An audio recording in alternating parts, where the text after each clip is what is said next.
Hello everyone and welcome to this video. In today's video we're going to create a simple number to word converter. So firstly we are going to ask the user to enter a number between 1 and 9. Then whatever the user is going to be entered, we are going to give them the word of that number. For example, when I run the code, it says enter a number, I would say 6, and it says you entered 6. Now it is returning the text of the number that I mentioned. Okay.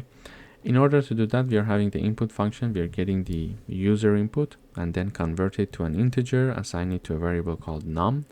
Then I have a list that is called words, and it is initializing numbers from 0 to 9.